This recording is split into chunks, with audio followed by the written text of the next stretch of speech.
I mean, like if you want to then come up next then we'll have yeah.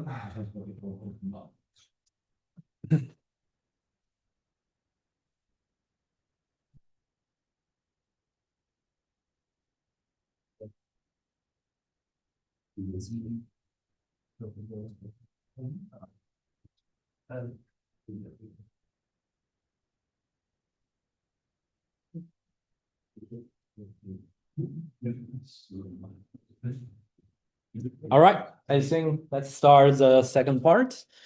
In the second part, I will be talking about two state-of-the-art model and how they are built. One is the very famous DeepSeek R1, which was released very early this year, and this sort of the best open source model for a long time.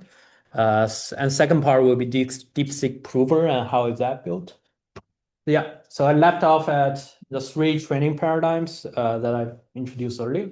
So next, to understand DeepSeek R1, I'll introduce another sort of reinforcement learning paradigm. It's usually referred to as zero RL.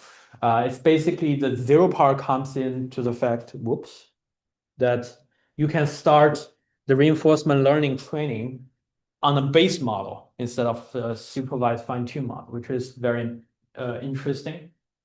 But in DeepSeek R1, their training paradigm has the following property. So for the training input, instead of selected queries and reward model, they now use queries with verifiable answers. So what do I mean by verifiable answer? Is that given an answer to a particular question, it is very easy and there is a deterministic way to check if your answer is correct or not. That happens very often when we solve mathematical questions. It's very easy to see if your answer is correct or not. And another example is coding question. Imagine you are doing lead coding. You see a question, you do some coding, then your program will generate output. And that output can be easily checked if it fits your program questions. So these are the questions. So you don't need a reward model to say if your answer is preferable. Rather, you just verify if it is correct or not. So is it really possible to check whether a code is correct? I mean, they don't check if what you do in the code is correct. You can totally just print it. So as long as your output is correct, you're done. So, but the idea is that the question is so hard, so you can't really just print fixed output and hope that will answer the question. So you have to do actual code. So it's like doing lit code for a large language model. And the objective is that the model can get to those answers by some sort of reasoning, which I will show you later what I mean. And the outcome will be a model that has some what they call long chain of thought reasoning behavior, which I'll get to next slide. So this is what they do in DeepSeek R1. So it's basically RL with a rule-based reward. And then what happens is that you have some large language model, can either be a pre-trained one or supervised fine-tuned one, whatever, but large language model. So you are given a question. I use a math question, sort of, you are supposed to use these numbers and search for an equation that equals to a target numbers and output that equation. So why it is verifiable? So you can maybe create an equation like 16 plus 39 plus 55. Very easy to see if it matches this target number. And that didn't match, by the way. So then you train the model and you ask the model to put its thinking process in some format, special format. Like maybe you ask the model to put the thinking in some sync tags. So the model will try some different combinations and then also like put a reason like this is too low compared to the target, and just do this a bunch of time until it gets to a point where it answers a question. And then you also ask the model to put the answer in a specific format. This way it's easy to check. You can just take the string inside this answer block and see if it matches or it equals 78 in this case. So the reward to train this are basically a format reward to check if you follow the sync and answer format. and a correctness reward to see if your answer is correct. So it's very easy. And then you can just train the whole model using a variance of PPO algorithms, which that we'll get to later. Hey, question 6. Can the LLM do the equations itself or not then? Okay, so good question. So you can't just really use any large language model. It has to be a decent one. So you have to pre-train it. And with good enough pre-training and also questions that matches the level of the large language. So you can't ask a model a very hard question, it won't solve it. But if you guide it through a sort of a curriculum where you start with an easier one and then gradually increase the hardness, it can like get smarter in a way. So good question. I have a question about the first thinking of model. Is that hallucinated? Because it's pretty mild. It's a bit. There's maybe a type in it or something. You mean here? Yeah. Yeah, it could probably have hallucination. Okay, that's another good. It's the same as the third line, just the second and third argument swap.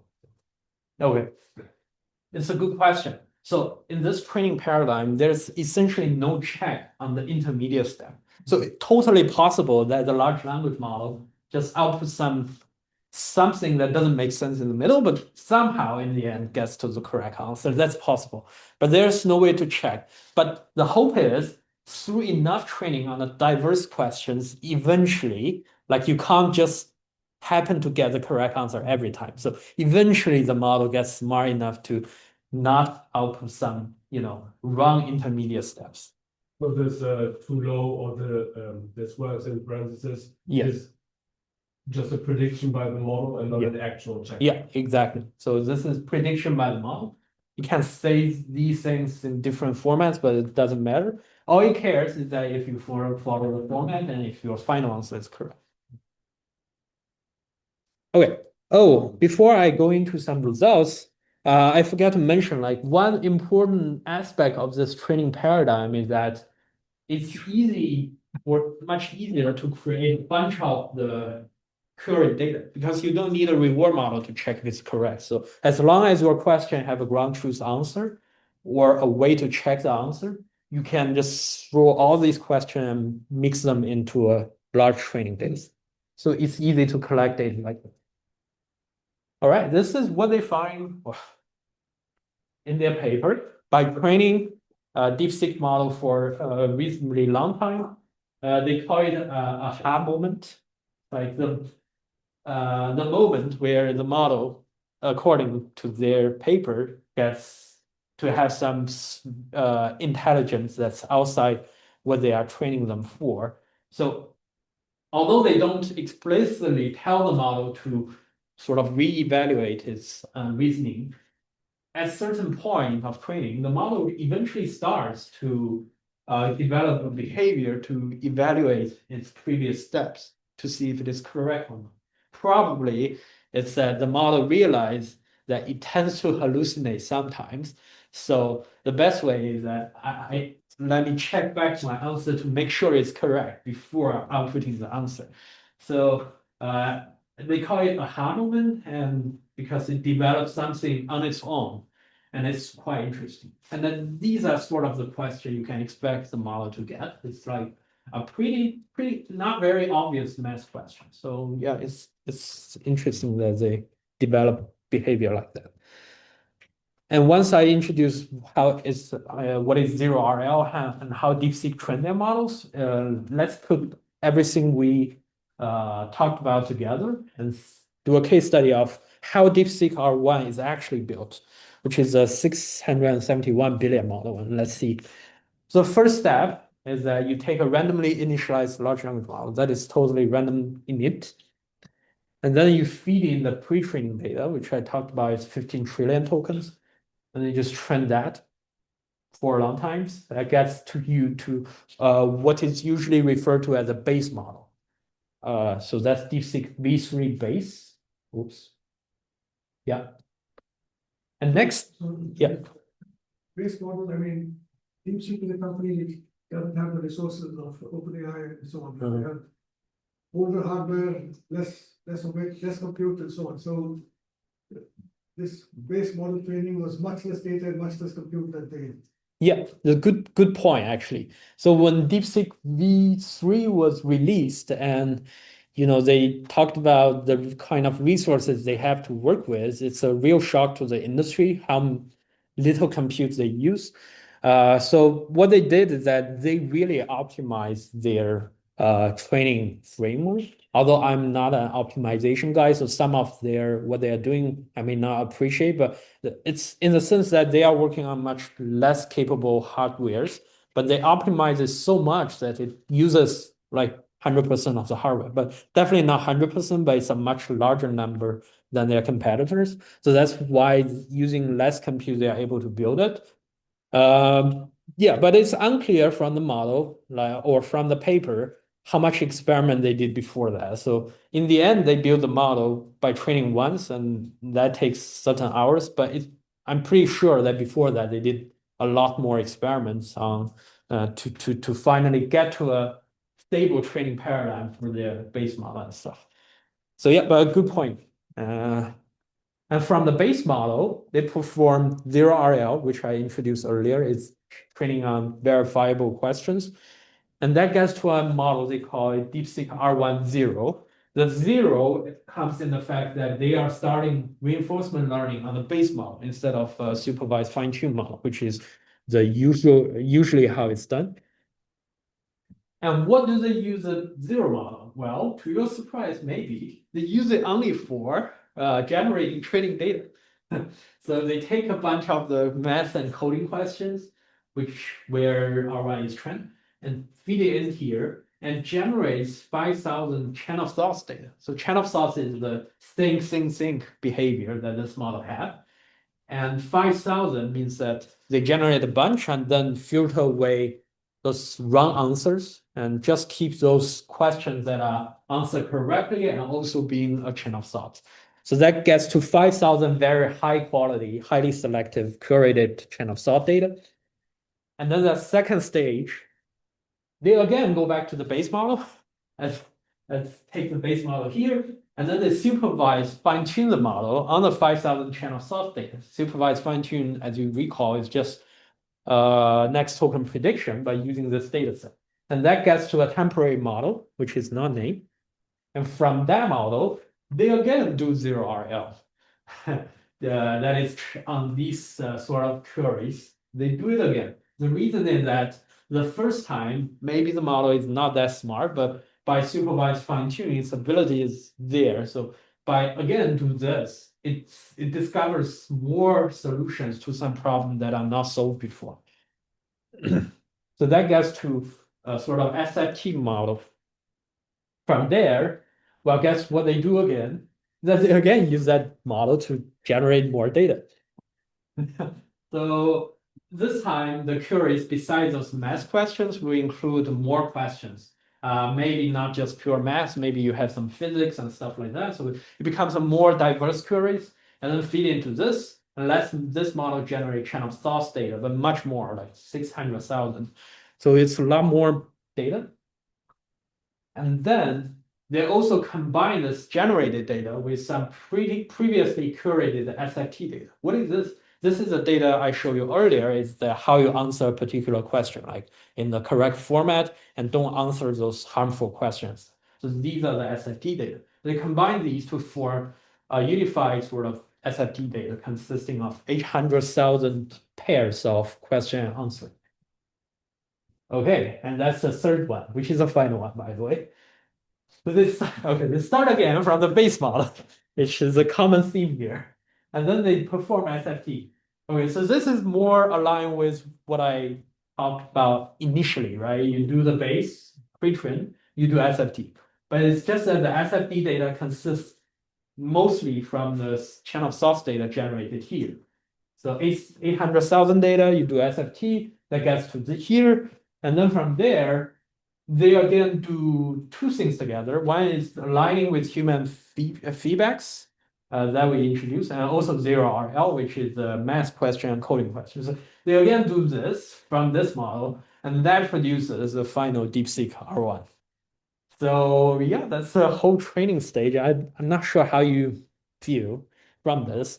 What I feel is that, okay, building a commercial grade large language model is consists a lot of engineering efforts first. And it's very complex, and you need to it's not obvious that you have to do these, so you have to figure it out. As I mentioned, although they build their final model, say, I don't know, let's say in 1 month, for example, training. But to figure out this training paradigm works, I believe that takes a lot more time. And there's a lot of engineering. And as you can see here, data is basically everything in Oh, a question. Yes, I seem to remember there was some issue with the chain of thought Mhm. looking very alien. Oh, yeah. It's not- Where, So- where did they address that?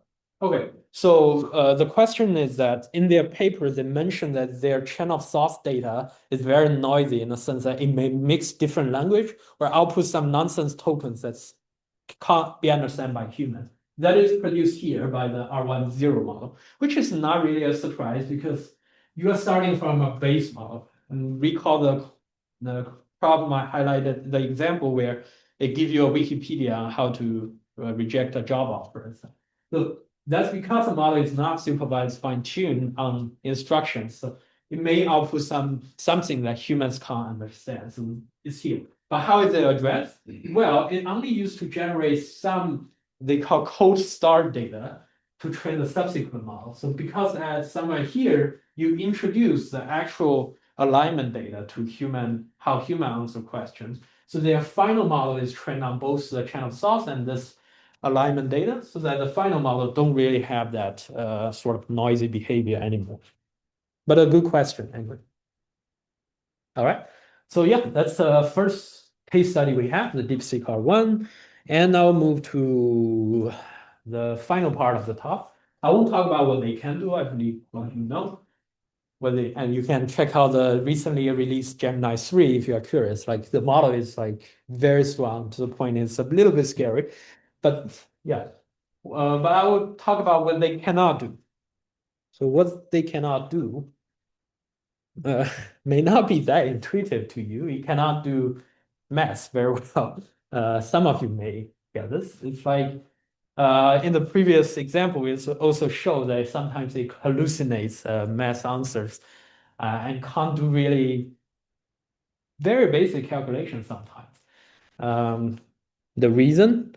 Well, the reason they can't do math is a little bit complicated, which I won't go through in this talk. There are some papers that prove that they can't do math, but I won't go to them in details. But let's just say that LLMs are very bad at exact computation and exact symbolic reasoning and stuff. But I will briefly talk about why they hallucinate. If you don't know how to do math, just say you don't know. Why do you try to guess? This is an interesting comic where you ask the model if it's gonna rain or not, and then it just insists it's not gonna rain, although it's raining. So what is happening here? Well, imagine that you are taking an exam, right? You are taking an exam, and you see a question that you really don't know how to answer. What will you do? Will you write here that I don't know the answer, or would you try to guess the answer? Probably try to guess the answer. If you write I don't know, you for sure get 0 mark. But if you guess, sometimes you guess it correctly. So that's exactly what happens to large language model. Like in the recent OpenAI paper, they basically identified this problem that in training, you ask the large language model to give you the correct prediction. So the model will figure out, well, I can't do math very well, but if I guess, I have I don't know, 1,000 in 1,000 chance to guess it correctly. If I say I don't know, I will for sure get 0. So similar to how human behave, if you train your model to give correct answer, and the model cannot give it by its own capabilities, then it will hallucinate and tell you a wrong answer. So in this comic example, the model, for example, may not have access to some weather data, for example. So instead of saying that I don't have access to weather data, so I can't tell you, the model may try to guess it. Just take a guess. There's 50% chance that I probably guess it correctly or something. So that's why the model hallucinates. And so it's really important to stop the model from hallucinating. And as we can see before, like the reason it's hallucinate is that it can't, it doesn't have the capability, like do math, for example. So how? Well, let's give it the capability to do math instead. So by changing the architecture is really no help because it's sort of provable that the attention-based mechanism can't really handle exact math. So how is that we provide the model with some external tools that it can use. It's like human being, like we can't do exact math very fast as well. So we may have a calculator that we can grab and do math on that. So it's similar rationale is that you provide some tools to the large language model. So how does the large language model use tool? It doesn't have a hand to grab it, you know. Well, but large language model can generate text, remember, right? So you can predefine some formats, a very special sort of syntax. Say you want to wrap your calculator calls in these texts, and you have a parser that actually actively track what large language model generates. And whenever the parser see, oh, you have these texts, it will basically take what's inside there and send it to the calculator. So now the calculator will generate ground truth answer for this calculation, maybe wrapped in results, for example. And this will pass back to large language model that it now knows the correct answer and can keep on generating next. So in this way, it won't do math wrongly. Rather, whenever it wants to do math, we'll just use a tool to do it. So this is how large language model interact with these external tools or environment instances. And that can not be, it's not limited to just calculators. So you can ask it to call APIs to get some up-to-date weather data, for example, that will tell you wrong things. All right, let's say something harder, DeepSeek prover. So we may be interested to build a large language model so smart that it can prove theorem by itself and even maybe discover new theorem and stuff. So to do that, there is also a tool like a calculator that you can use. It's a language called Lean, for example. It's like they basically, I'm not an expert in it, but I know the high level is that they take all the theorem proving and all the steps and make it into a sort of a language. It's like coding, but for theorem proving in this case. So here is an example where you may have some, this is like natural language description of the proof, which can get translated for maps one-to-one to a Lean proof in their special syntax language. So when you have this language, the nice thing is that you can probably train a large language model similar to how you use calculator. It can now code in Lean. And so using this language, basically, you can have give it a theorem and ask it to prove it. And it is supposed to use all these different syntaxes defined in Lean to get to the proof. So to help you understand the problem a little bit better, instead of using these, a lot of special syntax, I'll use an analogy for you to understand better. So I like to think about the theorem proving part as sort of finding a way in the maze.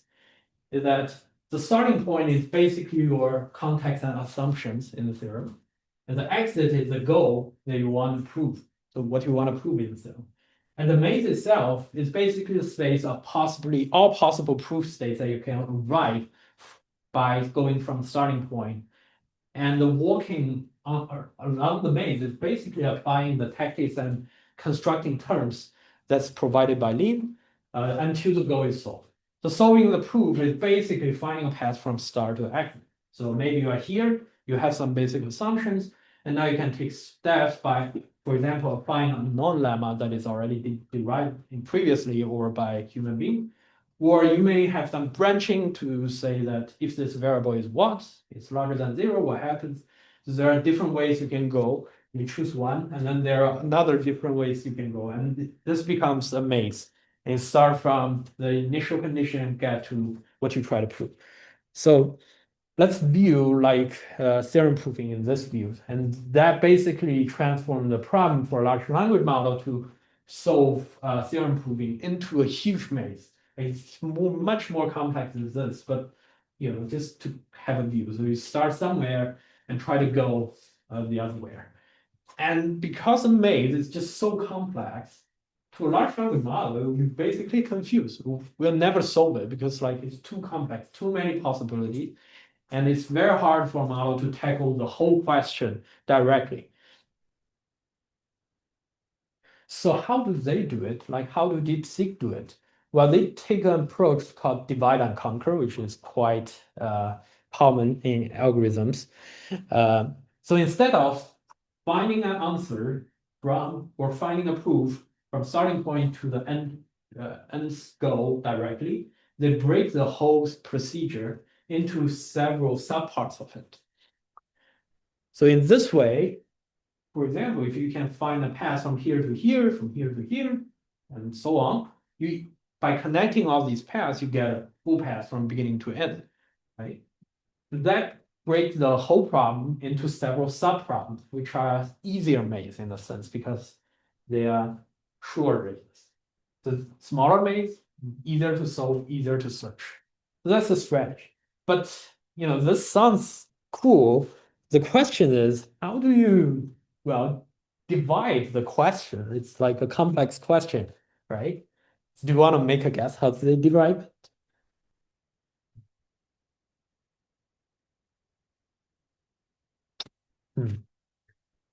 Okay, so the solution is really simple. They just use their DeepSeek V3 and prompt it. So it turns out that, recall that DeepSeek V3 is a model trained on like 15 terabytes of tokens or whatever. So it's smart. It can do reasoning in the sense that putting things in sync and stuff. But what it can't do, recall, is that exact symbolic computations like math or combining these logics and gets to the correct thing. So it doesn't use Lean very well, but it can do reason. Okay, so given a whole theorem, although the model is not trained on it, it can sort of break up the proving part into several sub goals, and it can also sort of translate that sort of those sub goals into the Lean language. But it doesn't exactly know how to operate Lean to get from here to here, for example. But it can do this. And what is the story here is just some placeholder that's to be filled up later. So it doesn't know how to get to here. So it just put a placeholder here, so sorry, which later gets filled in by subsequent steps. So it breaks up the whole problem from here, the assumption, to here, into several subproblems and solve it one by one. So this is the divide part, which is very brute force and nothing exciting. So how do we conquer all right, so this is sort of, I link it to, like this is the exit, and this is the symptoms, and these are the intermediate steps. All right. Okay, so that's a divide, nothing exciting. So how do you conquer each of the maze? Any guess? Well, it's nothing exciting, so they again use a trend model. So we will have some in-house large language model, but really small, like 7 billion. So these models are trained or have seen Lean before. So you roughly know where to search and how to search. But because these mazes are much smaller now, it can be tackled by a smaller model, and it's not. I wouldn't really say this as really a brute force search through all the possibilities through the maze. That is still quite large. So the model reasonably know how to go from one point to another point. It may make mistakes sometimes, but through trial and errors enough times, it can sort of find paths for each of these mazes. So what is input to the model is essentially these. So the model will see, for example, the model is tasked to find a path from a previous state. Those are questions. How do you make sure that the subproblem is small enough such that it can be solved? Yeah. Exactly. Okay, so I'll get to that part a little bit later, to the feasibility to solve those. But anyway, let's imagine that they are solvable. So the goal for this conquer step is to get from a yellow point to the next yellow point. So the model knows will be given, say, we have already proved this yellow point, say, we already know the previous premises, and your goal is to go here. So we told to go there. And the model needs to figure out a way to use lead to make a path that leads to there. So the question, there are definitely questions about this, like, can you make sure that the yellow points all make sense, where it's solvable from each previous step to here? No, it cannot be made sure. So this is why, as I show later, they use this paradigm mainly to collect data again. So yeah, that's a divide and conquer strategy. And now I'll do a case study of how they do that, similar to the R1, and we'll see step by step. The first step is that, well, is you take the random init model and then train 15 trillion, and then you get DeepSeek V3. And by the way, it's not V3 base here, is that you also do some post-training already. Maybe some supervised fine-tuning data or human preference, whatever. You get to the V3 model. And from there, they do the divide and conquer stuff. But how they do that is that they will take the theorem to prove, very hard ones usually, and then they will ask DeepSeek V3 to divide it first into some subgoals. And in-house 7 billion parameter model, they don't really disclose what is it, but they use this model to search a strategy to solve each of the sub goal in the divided thing. So whenever a problem is or a theorem is solved, they will add it to the proofs or solved proofs. So there's definitely possibilities that these two make mistakes and cannot get to the answer. In that case, you will just discard that data. So correctly identified things are added to these proofs, and they are also in chain of thoughts because they already divided problems into several subproblems. And those subproblems can be described, to get to the theorem, we need to first do this, second do that. So that is chain of thoughts. So these proofs are in chain of thoughts. And that becomes the initial, what they call again, cold start data. Okay, the second step is that they take in-house prover large language model. Not sure if it's this one, but it's some in-house models. And then they use existing proofs that's already there and translate it into lean language. And also proofs identified by the model, or rather searched by the model, and combine them as a whole training set, and then do supervised fine-tuning on this large language model to get some, slightly optimized prover model. And from there, okay, they take this model and do a sort of training they call expert iteration, which is quite standard in proof training. It's like you have a bunch of theorems.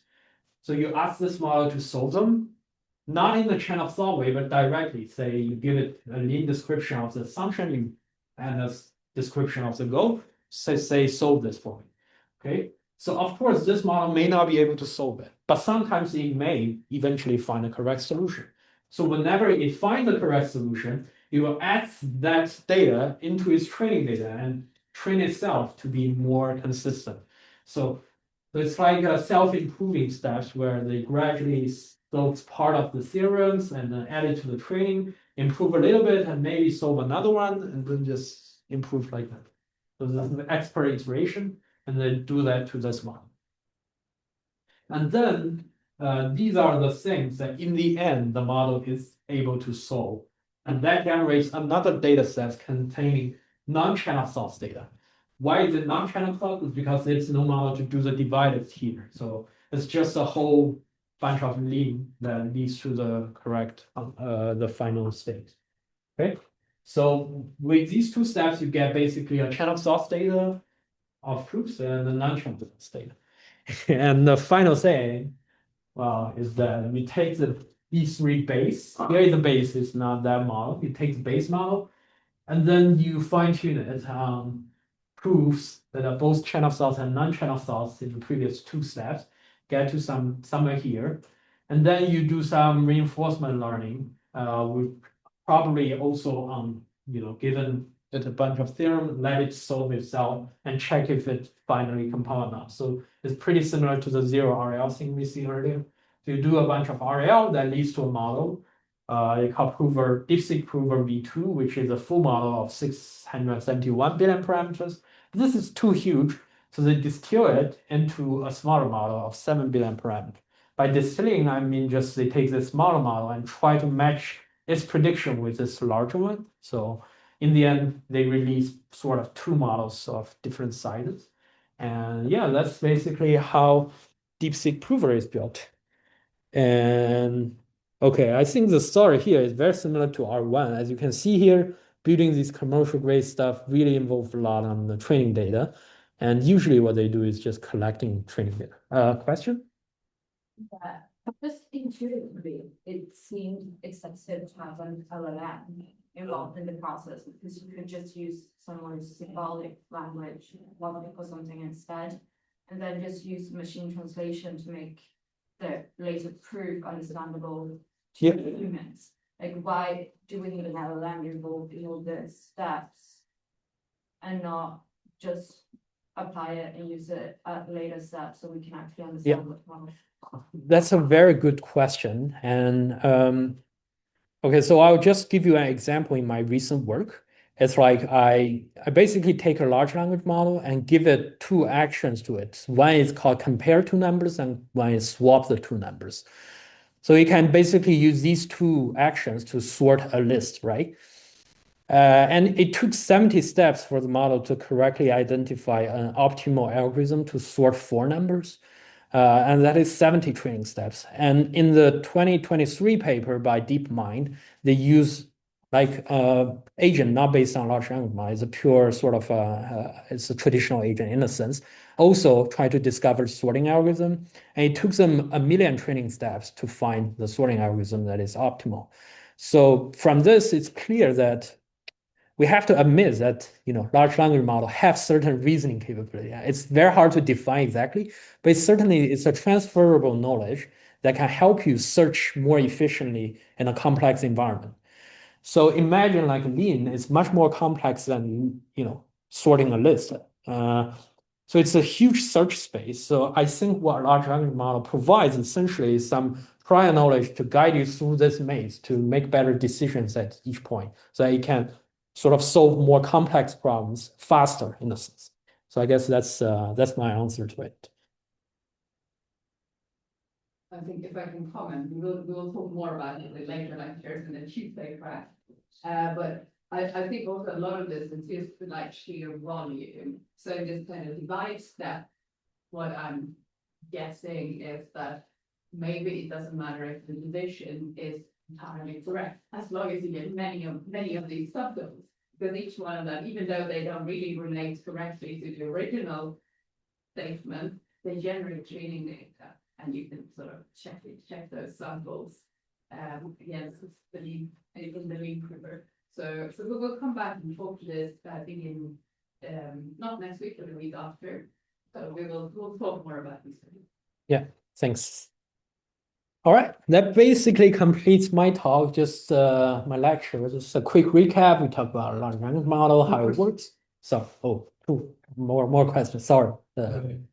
So in this whole approach by DeepSeek to build their models, they basically build base models, use them or other models to generate more training data, and then retrain the models on that training data that is sort of generated by a previous version of the same model, right? Yeah. And from my personal experience with LLMs, it doesn't work really well if you feed the data that was already generated by an LLM back into the LLM, because they often tend to go down into one rabbit hole of hallucinating down one path. Yeah. So do you think that this works because most of the data is verifiable?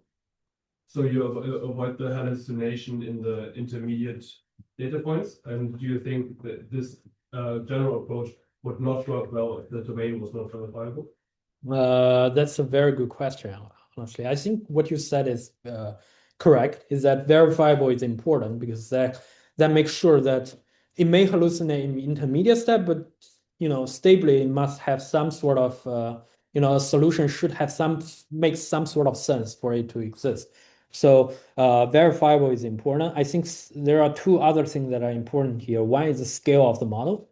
So when the model size reaches a certain scale, what they generate usually makes much more sense. So I have the experience of using, for example, a 0.5 billion model, which doesn't do anything really. But when I move on to 7 billion model, the generation in the channel source formats makes much more sense. So I would imagine if you scale to like say 600 billion parameters, their behavior is much more different.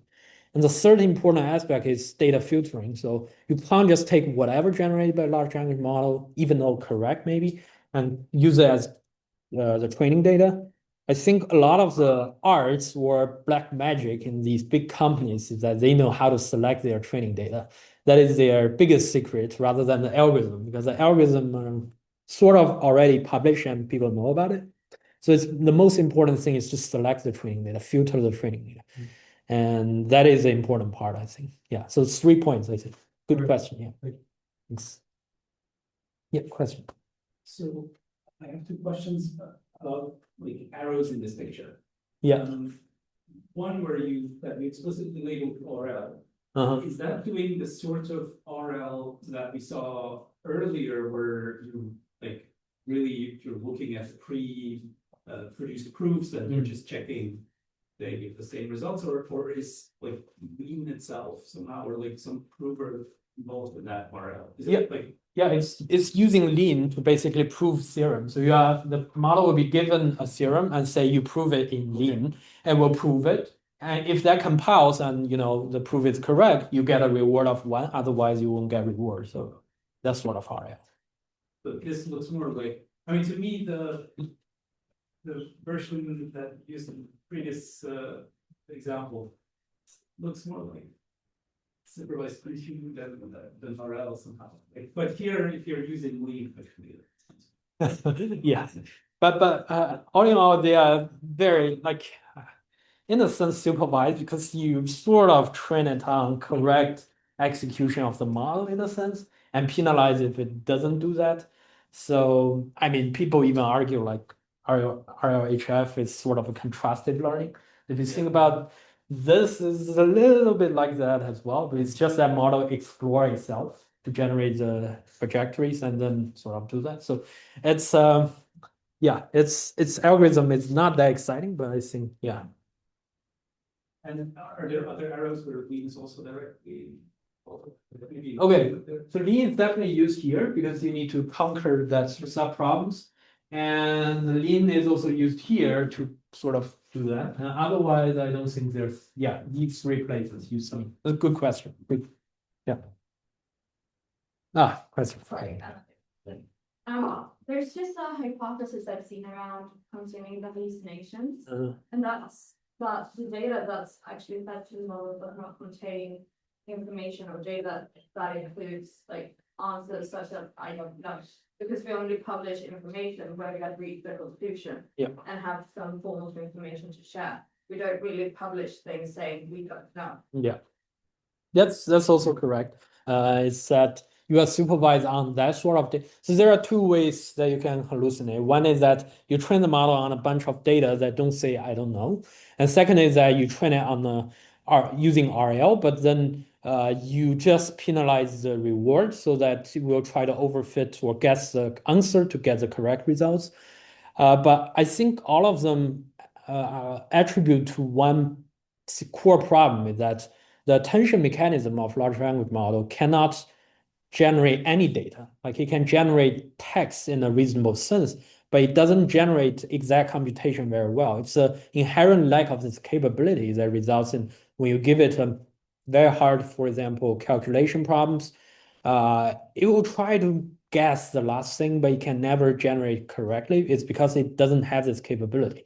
If it has, I would believe even if SFT have many of these data that don't, like most of the data won't say, I don't know. If it has a capability, it will still somehow find the common pattern in that, which is doing the computation. So I think the core reason is the lack of certain capabilities of the model. And that's why I really think the sort of agentic or two-use research is important, is to add those capabilities to the model so that it won't hallucinate eventually, I think.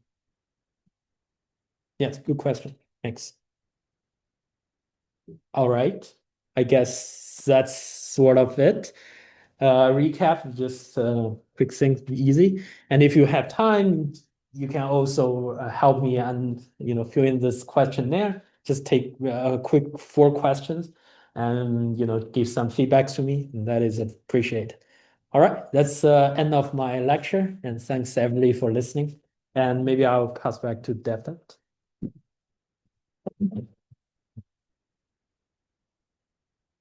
Thanks a lot, Nick, for a very nice overview and getting into the DeepSeek. So we don't have any more time to compliment to the things. We can come back to this. As I said, we'll come back to this theme again in a future lecture from Noah. But what is interesting, or what would be nice is, for a long while, all these LLMs were doing things and we didn't really know what was happening. But finally, DeepSeek was the first one that put it all openly, and they even published, they published the work. And it just came out quite recently in September, was published in Nature. So that paper is uploaded on the website. So after his lecture, you can go back there and look. There's a nice picture there showing the what Nick talked about, this 3-step procedure. So you can go back to that paper and look at it. And there also in the supplementary material, if you go to the supplementary material, they talk about the reward models. So there are several reward models. Nick talked about it, and they go into details of what are the different reward models they've used there. So that's, I think, a nice thing for all of us to go and read that paper more carefully based on Nick's nice introduction. And then we will return again to these themes again in future lectures in different perspectives. So thanks again. Thanks for inviting me. I can maybe say that next Friday, we have a 45-minute guest lecture by Matea Yamnik from the University of Cambridge. So she'll also touch upon this topic